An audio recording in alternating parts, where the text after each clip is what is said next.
नमस्कार दोस्तों, Hindi medium YouTube channel पे आपका स्वागत है। दोस्तों, आगामी जो भी एग्ज़ाम आने वाले हैं, चाहे बिहार के एग्ज़ाम हो, बिहार पीसीएस 72 का एग्ज़ाम हो, एईडीयू का एग्ज़ाम हो या बिहार दरोगा की वैकेंसी आ गई है उसका एग्ज़ाम हो, टीआरई का, सीजीएल का कोई भी एग्ज़ाम हो, साथ में चाहे यूपी पीसीएस का कोई एग्ज़ाम हो, आरओ एआरओ का एग्ज़ाम हो, एमपी पीसीएस, राजस्थान पीसीएस, जहाँ-जहाँ भी जीएस पूछा जाता है, उनके लिए हम प्रॉपर तरीके से जीएस कवर कर रहे थे। तो इसी क्रम में मैंने सबसे पहले आपको बिहार पीसीएस के लिए या बिहार के किसी भी एग्ज़ाम के लिए वहाँ के स्पेशल सवाल बनते हैं उनको अच्छे से करवा दिया। 29 क्लास 30 क्लास मैंने आपको पढ़ा दी, उसकी प्लेलिस्ट बना दी, पीडीएफ आपको दे दी। आप लोग लगातार उसका रिवीजन कर रहे हैं और अपने जो एग्ज़ाम है उनमें आने वाले सवालों को लगातार हल कर रहे हैं और चेक कर रहे हैं कि हमारे सवाल वहाँ से आ रहे हैं कि नहीं आ रहे हैं, ठीक है? उसके बाद सेकंड स्टेप में मैंने जो बिहार का करंट अफ़ेयर होता है, इकोनॉमिक सर्वे होता है, पीवाईक्यू होता है, बजट होता है, ये सारा कुछ आपको डिटेल में करवा दिया, ठीक है? उसके बाद थर्ड स्टेप में मैंने शुरू किया बायोलॉजी। बायोलॉजी की क्लासेस आपकी लगातार चल रही हैं और साथ में फिर मैंने सोचा कि कुछ एक सब्जेक्ट और शुरू किया जाए, तो मैंने जो मॉडर्न हिस्ट्री है उसको भी शुरू कर दिया और उसकी आपको 2 क्लासेस करवा दी। उन 2 क्लासेस में मैंने जो यूरोपीय कंपनियों का आगमन होता है उसको ढंग से अच्छे से करवा दिया, कॉन्सेप्चुअल रूप से, फैक्चुअल रूप से, जिसके से आपको कहीं भी इधर-उधर भटकने की ज़रूरत किसी भी तरीके से ना पड़े, चाहे फैक्चुअल रूप से, चाहे कॉन्सेप्चुअल रूप से, ठीक है? तो उस वीडियो में आपने जो यूरोपीय कंपनियों का आगमन है, चाहे ब्रिटिश कंपनी हो, फ्रेंच कंपनी हो, पुर्तगाली हो, डेनिश हो, उन सब का आगमन बहुत अच्छे तरीके से आपने पढ़ लिया और सारी कंपनी के विषय में डिटेल कहाँ स्थापित होती है, ये सारा कुछ जान लिया। आज का हमारा जो वीडियो होने वाला है वो ये होने वाला है कि अंग्रेज की जो मतलब कि ब्रिटिश कंपनी थी उसका कहाँ-कहाँ विस्तार होता है, क्योंकि ब्रिटिश कंपनी भारत में आ चुकी है। अब वो अपना एस्टेब्लिशमेंट करना चाहेगी और यहाँ की जो शक्तियाँ होंगी उनको हटाना चाहेंगी, क्योंकि उन्हीं का तो विस्तार हमारे यहाँ पे सबसे ज़्यादा होता है। वो क्या करेंगी, जो डेन है, डेनिश है, जो पुर्तगाली कंपनियाँ हैं, जो फ्रांसीसी कंपनियाँ हैं, उनको यहाँ से हटाना चाहेंगी और अपना एस्टेब्लिशमेंट या अपना विस्तार करना चाहेंगे। तो उसी के क्रम में भारत में जो है उनका जो फ्रांसीसी कंपनी है, जो उसके सेकंड नंबर कंपनी जो मजबूत होती है फ्रांसीसी कंपनी ही होती है, उनसे कर्नाटक का युद्ध होता है। फिर अंग्रेज बंगाल की तरफ विस्तार करते हैं, मैसूर की तरफ, मराठा, अवध, पंजाब, धीरे-धीरे करके पूरे भारत में कब्जा करते हैं। तो उन्हीं सबको हम इन वीडियो में देखने की कोशिश करेंगे। तो सबसे पहला आज का हमारा टॉपिक है कर्नाटक युद्ध। कर्नाटक देखो, कर्नाटक नाम से मत जाना कि ये कर्नाटक वाला एरिया है। आप एक-एक चीज़ समझाता चल रहा हूँ तब आपको समझ में आ जाएगा। इतना देखो स्पेस मैं हर पीडीएफ में देता हूँ, जिससे अगर कुछ भी एक्स्ट्रा फैक्ट्स आएँ तो आप उनको लिख के यहीं पे नोट कर सकें, 20 कॉपी आपको बनाने की ज़रूरत ना पड़े। तो हमारे जो टॉपिक हैं देखो वो समझ लो पहले क्या-क्या पढ़ने हैं। इस मतलब कि जो सेकंड नंबर का हमारा जो टॉपिक है अंग्रेज का विस्तार, पहला हमने जो टॉपिक पढ़ा वो क्या था? यूरोपीय कंपनियों का आगमन, दूसरा है अंग्रेजी विस्तार कहाँ-कहाँ पे होता है। तो इसमें हम क्या-क्या कवर करेंगे? इसमें हम कर्नाटक युद्ध कवर करेंगे। 3 कर्नाटक युद्ध होते हैं। पहला होता है 1746 से लेके 48 तक, दूसरा 1749 से लेके 1754 तक और तीसरा कर्नाटक युद्ध होता है 1758 से लेके 63 तक। फिर हम उसके बाद देखेंगे बंगाल। बंगाल जो उस समय था बंगाल प्रांत, तो उसमें अंग्रेज मतलब कौन से शासक रहते हैं, उन शासक को नवाब कहा जाता है। उन नवाबों से कैसे मतलब कि ब्रिटिश का झगड़ा होता है, फिर प्लासी का युद्ध, बक्सर का युद्ध, फिर उसके बाद इलाहाबाद की संधि होती है, बंगाल में दोहरा शासन लगाया जाता है। ये सारा कुछ अच्छे से डिटेल हम समझेंगे, ठीक है? और फिर उसके बाद मैसूर समझेंगे। मैसूर का विलय किया जाता है, उसमें हैदर अली का शासक रहता है, उसकी क्या भूमिका रहती है, टीपू सुल्तान, इसकी क्या भूमिका होती है, और ये सारी चीज़ें देखेंगे। और उसके बाद मैसूर से 4 युद्ध होते हैं।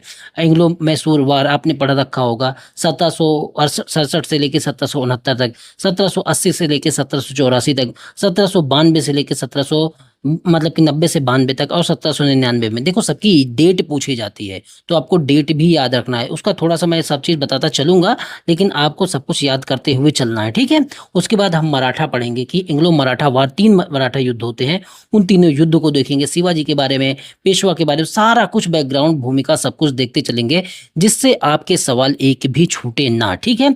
3 युद्ध देखेंगे, 1775 से लेके 1782 तक युद्ध होता है, 1803 से लेके 1800 5 तक होता है, और 1817 से लेके 1813 तक इस तरीके से 3 युद्ध होते हैं। उसके बाद अवध को देखेंगे, कुशासन के आरोप में जो अवध को विलय कर लिया जाता है उसके विषय में जानेंगे। 1856 में पंजाब को विषय में देखेंगे, पंजाब का विलय किस तरीके से किया जाता है। जो सिख गुरु थे, 10 सिख गुरु, उनके बारे में पूरी डिटेल हम समझ लेंगे, क्योंकि सवाल जहां से आता है हमारी पढ़ाई भी उसी हिसाब की होने वाली है।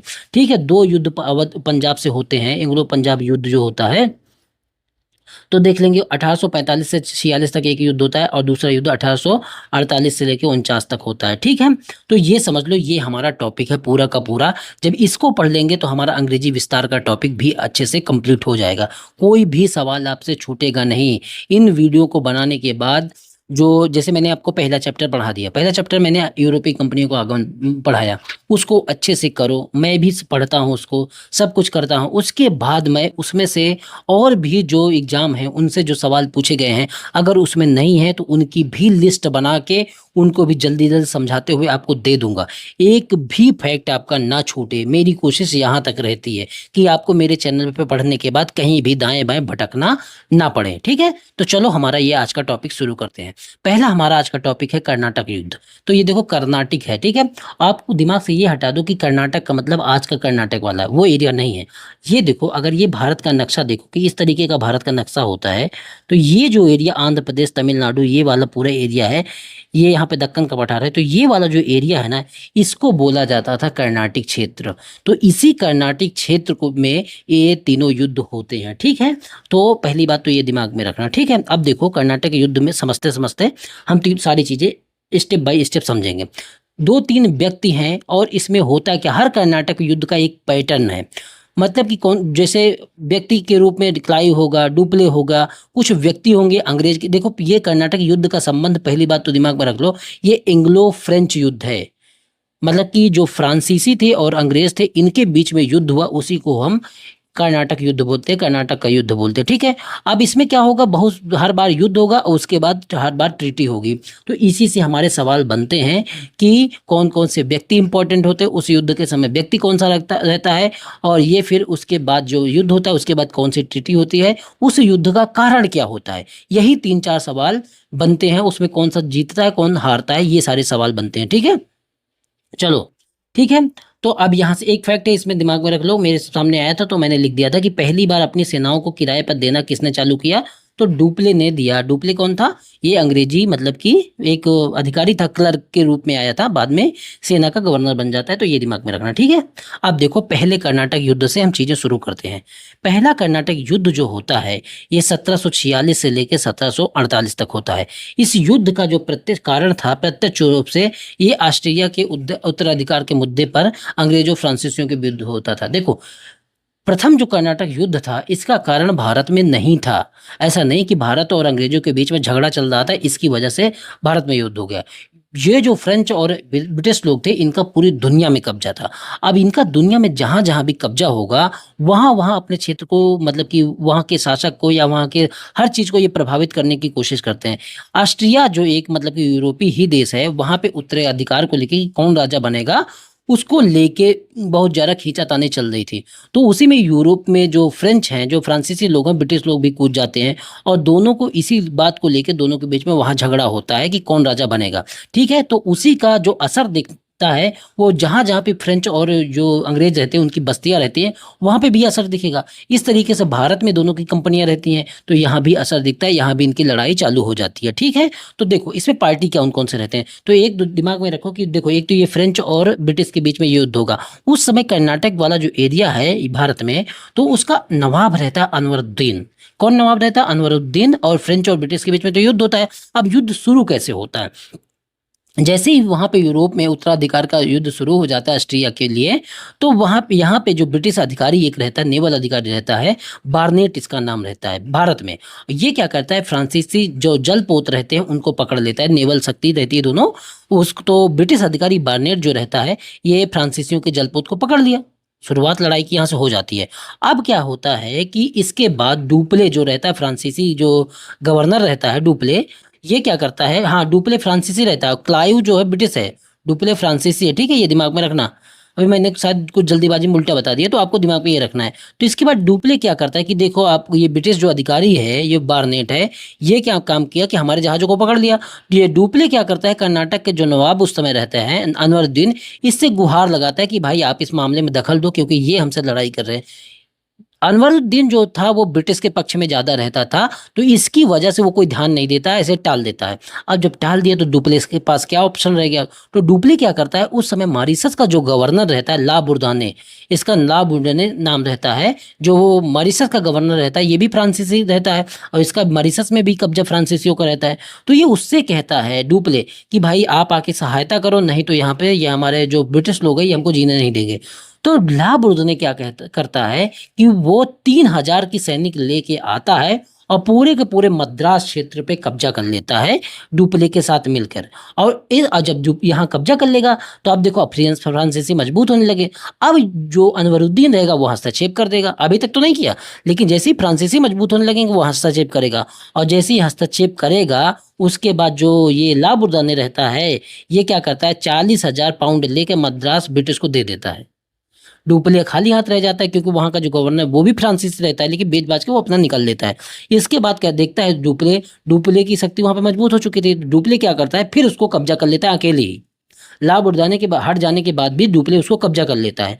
अब जैसे ही कब्जा कर लेगा तो अब होगा युद्ध, क्योंकि डुप्ले ने इसको फिर मद्रास को पुनः कब्जा कर लिया। ठीक है, 1746 में एक फैक्ट है एक्स्ट्रा, उसको भी दिमाग में रखना कि 1748 में ब्रिटिश ने पांडिचेरी पर कब्जा कर लिया था, दिमाग में ये रखना। ठीक है, अब जब डुप्ले इसको कब्जा कर लेगा उसके बाद होगा युद्ध। तो युद्ध होगा तो अंग्रेज से होगा और डुप्ले से होगा।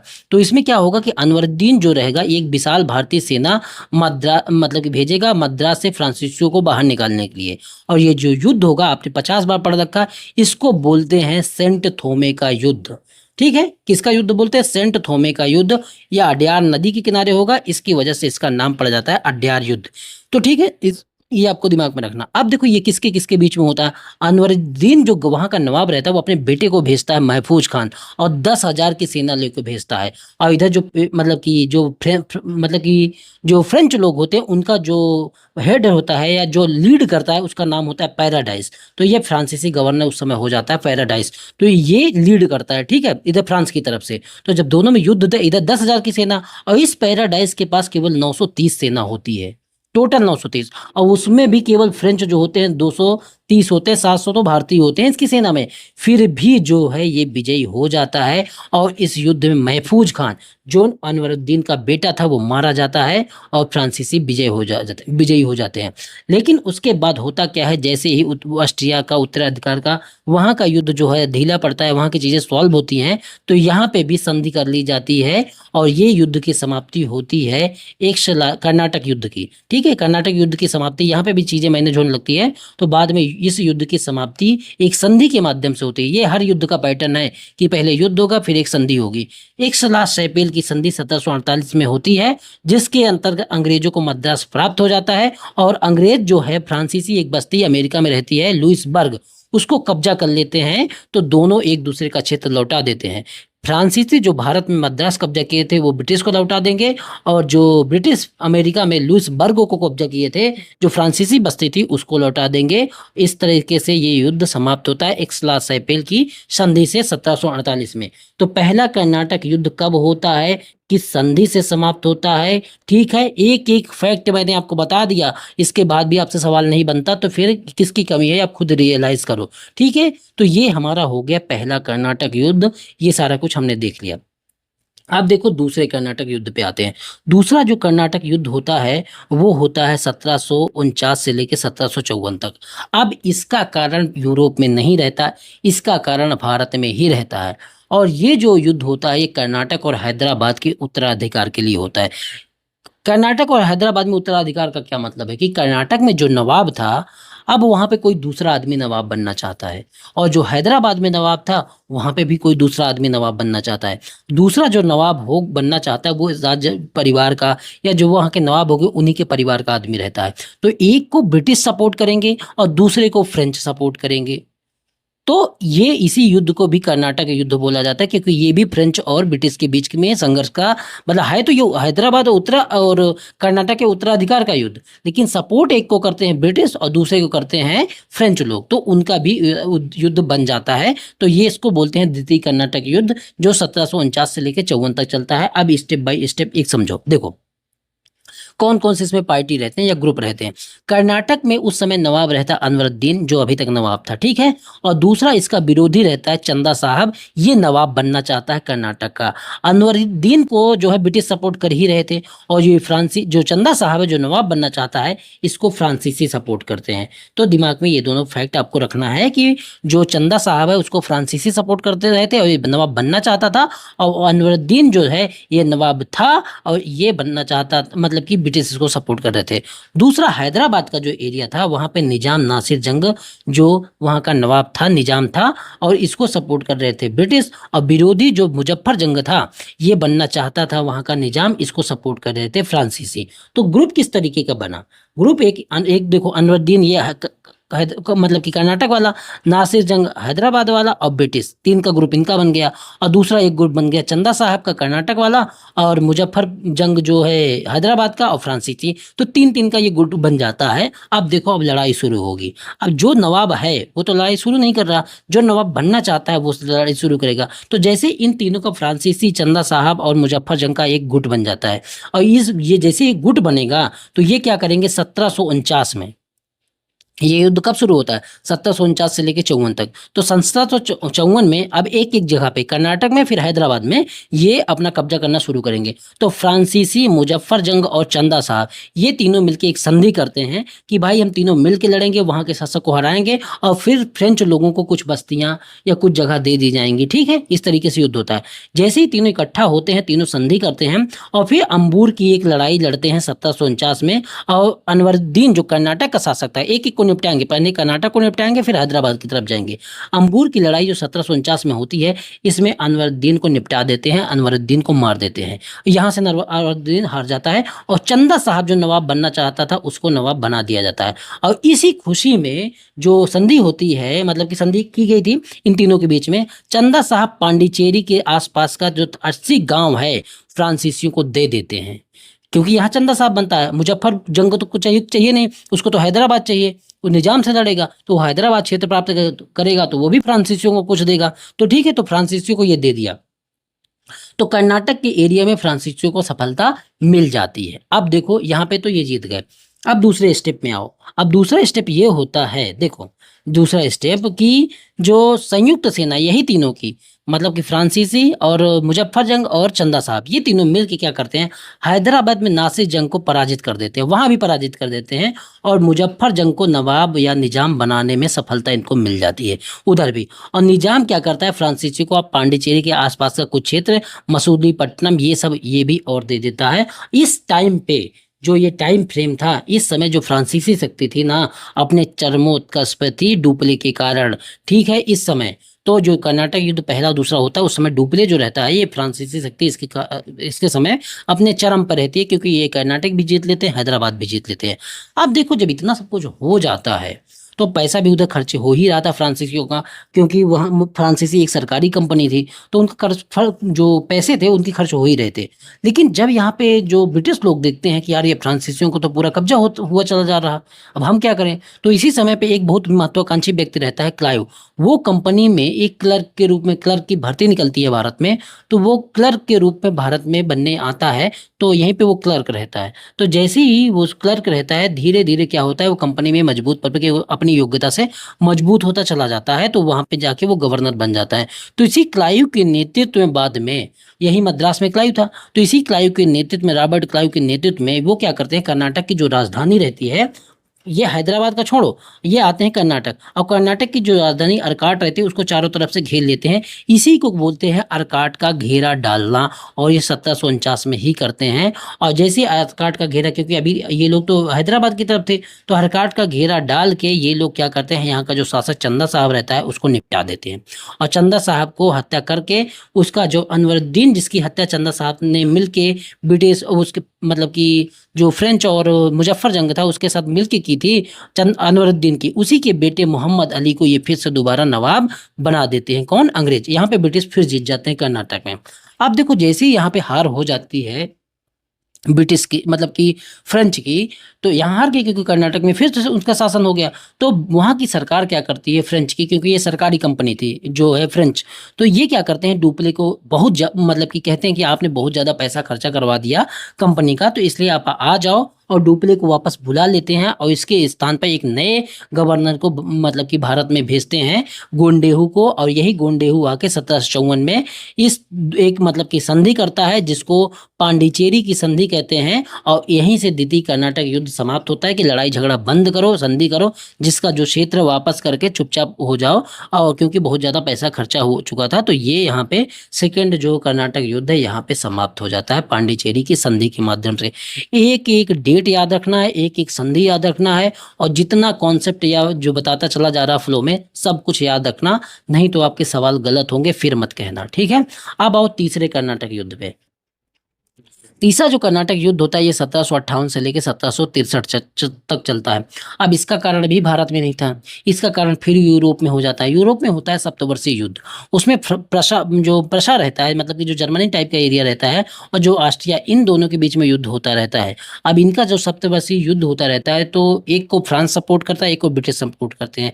तो ये प्रशा को जो है अंग्रेज सपोर्ट करते हैं और फ्रांस जो है ऑस्ट्रिया का समर्थन करता है। तो ये प्रशा और ऑस्ट्रिया के बीच में युद्ध हो रहा था, ये 7 वर्षों तक चलता है, इसीलिए इसको सप्तवर्षीय युद्ध कहते हैं। इसी का विस्तार भारत में होता है कि ब्रिटिश और जो फ्रांसीसी हैं यहाँ भी लड़ जाते हैं। इस लड़ने के दौरान होता क्या है कि वहाँ पे एक फ्रांसीसी जो गवर्नर रहता है, मतलब कि जो गोंडेहू यहाँ पे रहता है, तो काउंट डी लाली को भारत में भेजा जाता है 1757 में कि जाके गोंडेहू की मदद करो। फ्रांसीसी ये भी रहता है, और जैसे ही गोंडेहू यहाँ पे काउंट डी लाली आता है तो वो क्या करता है, मद्रास चेन्नई के निकट फोर्ट सेंट डेविड रहता है जो अंग्रेजों का फोर्ट है, उसको जीत लेता है, उसको मतलब कि कब्जे में कर लेता है।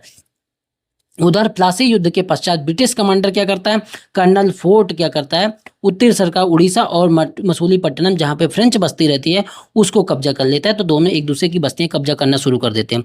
लेकिन यहाँ पे अंग्रेज जो है उधर 1757 में प्लासी जीत चुके थे, तो इनके मतलब कि ये जो है बहुत ज़्यादा मजबूत हो जाते हैं अंग्रेज। तो फाइनली इन दोनों के बीच में एक और युद्ध होता है, निर्णायक युद्ध जिसको बोलते हैं। ये होता है 1760 में 22 जनवरी को, वांडीवास का युद्ध। और इसमें अंग्रेज जो रहता है आयरकूट, ये इसका नेतृत्व करता है, और फ्रांस की तरफ से काउंट डी लाली होता है।